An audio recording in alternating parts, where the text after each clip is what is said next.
Assalamualaikum warahmatullahi wabarakatuh. Berikut ini saya akan mempresentasikan bab 5 dengan tema pengorganisasian pesan-pesan bisnis dengan dosen pengampu kita, Bapak Agung Tri Putranto.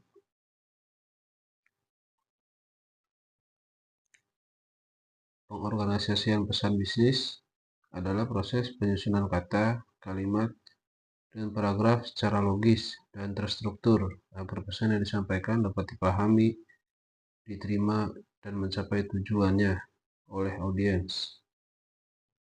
Unsur-unsur kunci dalam pengorganisasian pesan bisnis meliputi kejelasan subjek dan tujuan pesan, relevansi semua informasi dengan subjek dan tujuan, pengelompokan ide secara logis, serta mencakup semua informasi penting. Adapun tujuan dan manfaat pengorganisasian pesan bisnis. Yang pertama, menyampaikan informasi secara jelas dan efektif. Tujuan utama komunikasi bisnis adalah menyampaikan pesan agar dipahami dengan benar. Pesan yang terorganisir membantu audiens menangkap inti informasi tanpa harus menafsirkan ulang. Yang kedua, mengarahkan fokus komunikasi. Dengan pengorganisasian yang baik, pesan akan tetap fokus pada inti tujuan. Hal ini mencegah komunikasi yang bertele-tele atau melebar ke topik lain yang tidak relevan. Yang ketiga, membangun citra positif organisasi. Pesan yang disusun secara profesional mencerminkan kualitas organisasi. Komunikasi yang rapi, sistematis, dan terstruktur akan meningkatkan kepercayaan audiens terhadap kredibilitas perusahaan. Yang keempat, mendorong respon atau tindakan dari audiens. Pesan bisnis tidak hanya menyampaikan informasi, tetapi juga bertujuan mempengaruhi audiens agar melakukan tindakan tertentu, seperti membeli produk, menerima kebijakan, atau mendukung program. Dan yang kelima, mengurangi kesalahpahaman. Pesan yang disusun logis dan lengkap akan mengurangi resiko interpretasi yang salah. Jika alur informasi runtut, audiens tidak perlu menebak-nebak maksud komunikator. Misalnya pengumuman perubahan kebijakan harga yang dijelaskan dari latar belakang hingga keputusan akhir akan membuat audiens lebih mudah memahami alasan perubahan tanpa salah persepsi.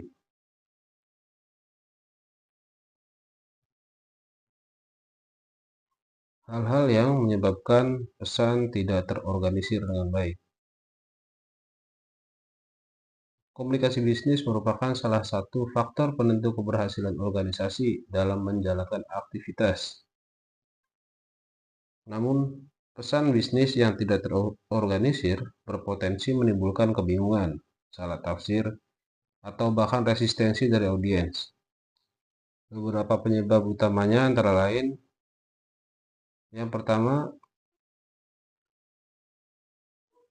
bertele-tele. Pesan yang disampaikan terlalu panjang tanpa fokus inti membuat audiens sulit memahami maksud sebenarnya. Misalnya, seorang manajer yang menyampaikan laporan kinerja lebih banyak menyinggung detail-detail kecil yang tidak relevan, sehingga inti capaian kerja menjadi kabur. Yang kedua, memasukkan informasi yang tidak relevan. Kadang komunikator menambahkan hal-hal yang tidak berkaitan dengan tujuan utama. Hal ini membuat pesan keluar jalur dan kehilangan arah. Contohnya, dalam rapat strategi pemasaran, pembicara justru membahas isu internal yang sama sekali tidak ada hubungannya dengan promosi produk. Yang ketiga, penyajian ide yang tidak logis. Pesan yang disampaikan secara acak atau melompat-lompat tanpa urutan logis sulit dipahami audiens. Misalnya, sebuah presentasi keuangan yang dimulai dari kesimpulan akhir, kemudian masuk ke detail kecil, lalu kembali ke latar belakang. Pola ini membuat audiens bingung mengikuti alur pesan. Dan yang keempat, informasi penting yang tidak disampaikan. Ada kalanya komunikator melewatkan inti informasi yang paling ditunggu audiens, seperti keputusan final terkait kebijakan harga atau jadwal implementasi program. Akibatnya, pesan terasa tidak lengkap dan dapat menimbulkan salah persepsi, bahkan ketidakpuasan audiens. Pentingnya pengorganisasian pesan yang baik. Pengorganisasian pesan yang baik merupakan kunci keberhasilan komunikasi, baik dalam konteks bisnis, akademik, maupun kehidupan sehari-hari. Dengan pesan yang terstruktur, komunikator dapat memastikan informasi sampai kepada audiens secara jelas, efektif, dan sesuai dengan tujuannya. Agar komunikasi bisnis berjalan efektif, pesan harus diorganisasikan dengan benar. Ada beberapa hal yang perlu diperhatikan dalam penyusunan pesan, antara lain, yang pertama, subjek dan tujuan harus jelas. Komunikator perlu menetapkan tujuan komunikasi sejak awal. Tanpa tujuan yang pasti, pesan akan cenderung melebar dan kehilangan arah.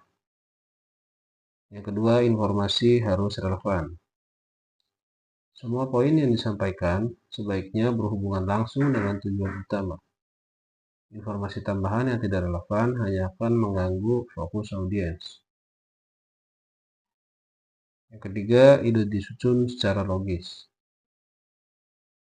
Pesan perlu memiliki alur tertentu, misalnya dimulai dari latar belakang, dilanjutkan dengan inti masalah, lalu ditutup dengan solusi atau rekomendasi. Yang keempat, informasi penting harus tercakup. Audiens perlu mendapatkan informasi utama yang dibutuhkan, misalnya hasil keputusan, implikasi, maupun tindak lanjut yang akan dilakukan. Berikut adalah manfaat dari pengorganisasian yang baik. Manfaat pengorganisasian yang baik meliputi kemudahan audiens memahami dan menerima pesan karena susunan yang logis dan jelas. Efisiensi waktu komunikasi karena informasi relevan disampaikan, serta kemudahan bagi komunikator dalam menyusun pesan yang terstruktur dengan baik, sehingga tujuan komunikasi tercapai lebih efektif.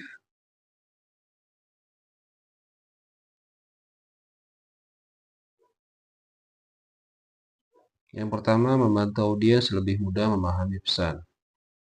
Pesan yang terstruktur dengan baik akan menyajikan ide-ide secara logis dan berurutan. Ini memudahkan audiens untuk mengikuti alur pemikiran, memahami poin-poin utama, dan akhirnya dapat memahami maksud serta isi pesan dengan baik.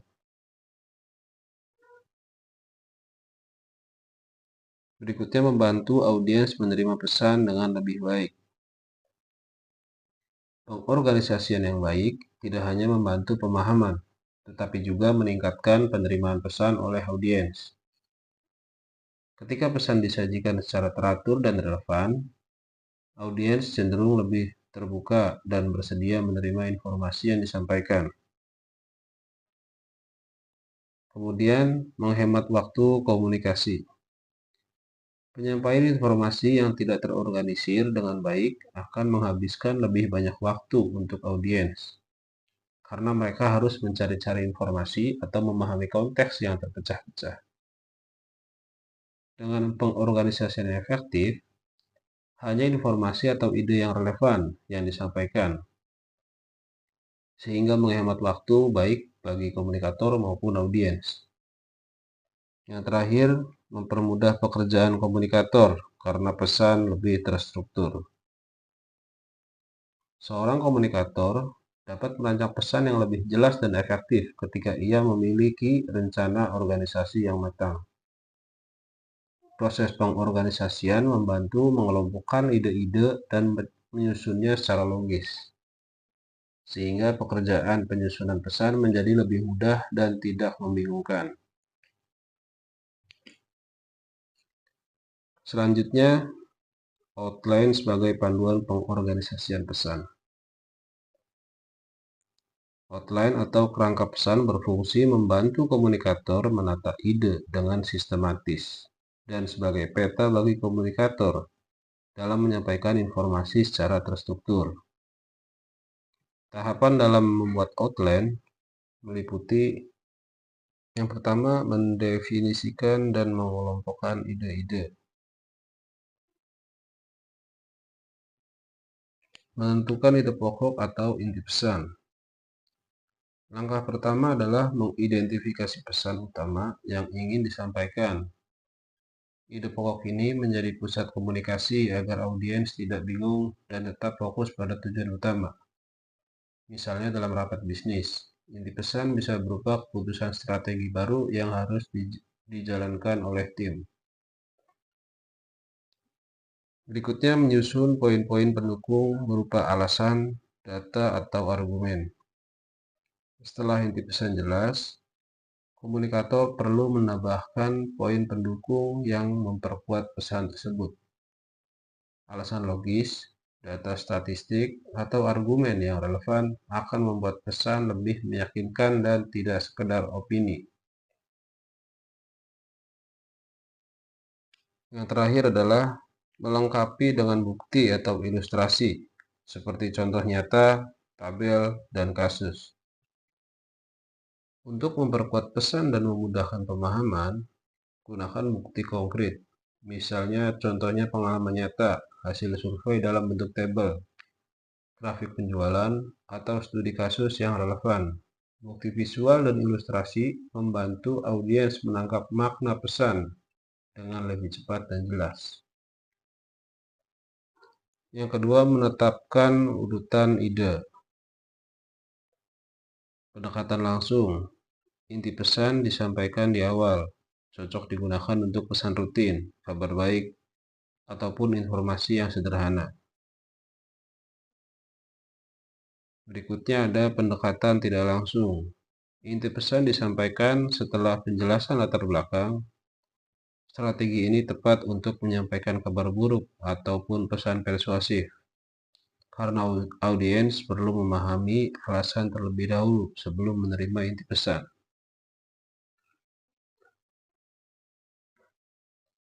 Berikutnya, bentuk-bentuk rencana organisasional pesan. Setelah outline ditetapkan, komunikator dapat memilih bentuk organisasi pesan sesuai kebutuhan.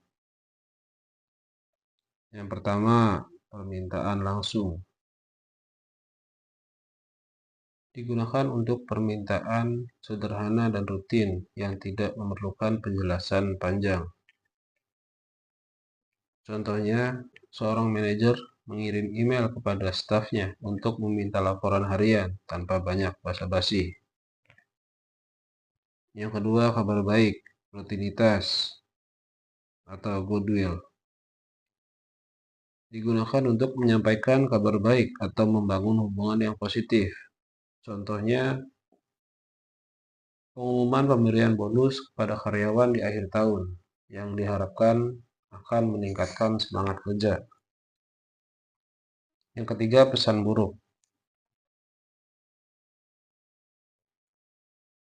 Digunakan untuk menyampaikan kabar buruk atau keputusan yang berpotensi menimbulkan resistensi. Harus disampaikan dengan pendekatan tidak langsung, agar audiens terlebih dahulu memahami alasan di balik keputusan.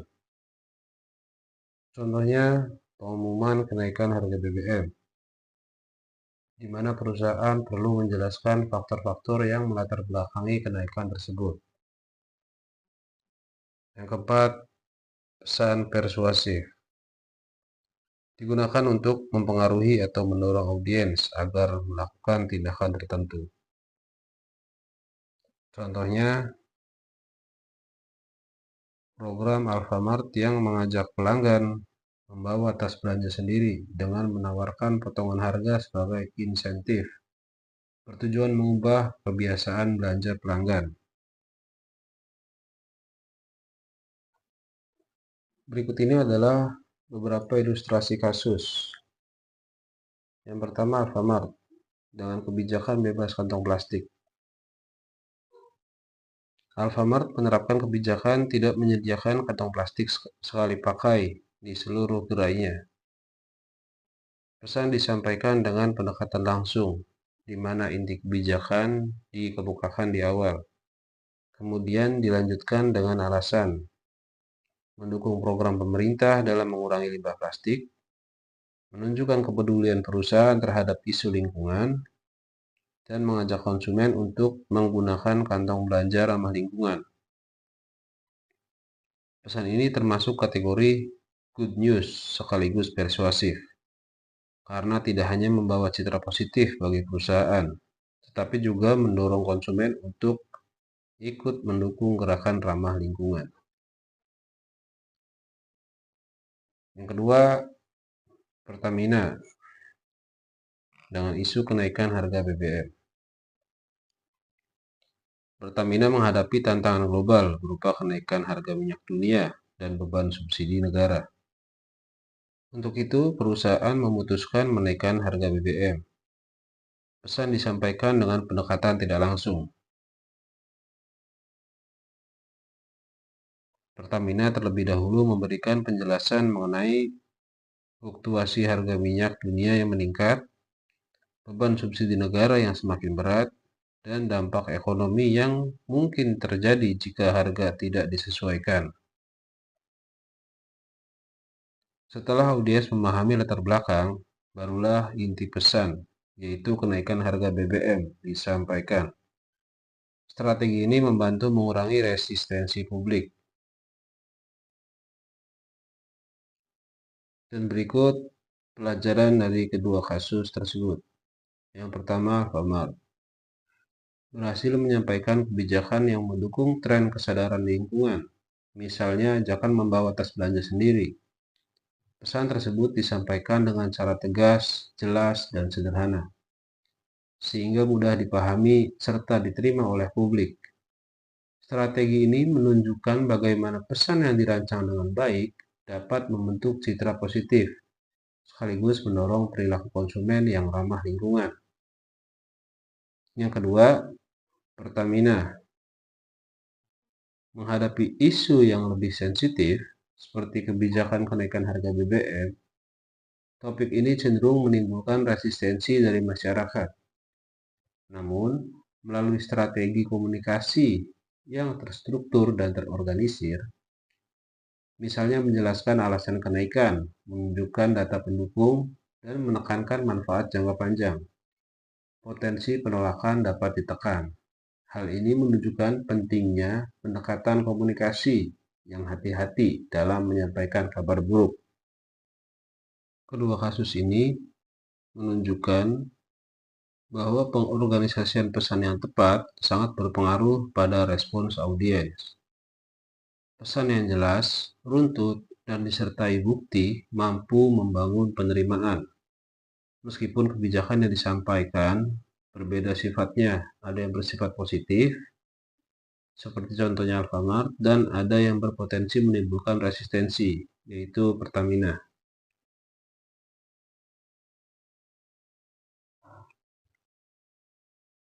Dan yang terakhir adalah kesimpulan. Pengorganisasian pesan bisnis merupakan keterampilan penting yang menentukan keberhasilan komunikasi organisasi.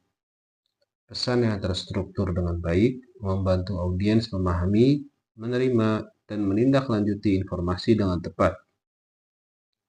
Outline menjadi alat penting untuk menata ide, menentukan urutan penyampaian, serta memilih pendekatan komunikasi yang sesuai dengan konteks pesan. Pesan rutin atau kabar baik dapat disampaikan dengan pendekatan langsung, sedangkan kabar buruk atau pesan persuasif lebih tepat menggunakan pendekatan yang tidak langsung.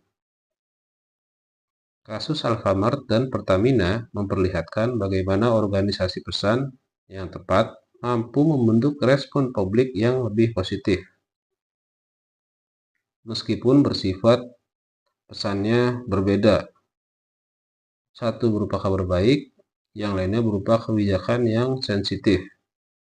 Dengan demikian, dapat disimpulkan bahwa strategi pengorganisasian pesan yang efektif merupakan kunci agar komunikasi bisnis tidak hanya tersampaikan, tetapi juga diterima dan berdampak sesuai tujuan organisasi. Sekian penjelasan dari saya. Mohon dikoreksi kembali jika masih ada kekurangan. Terima kasih. Wassalamualaikum warahmatullahi wabarakatuh.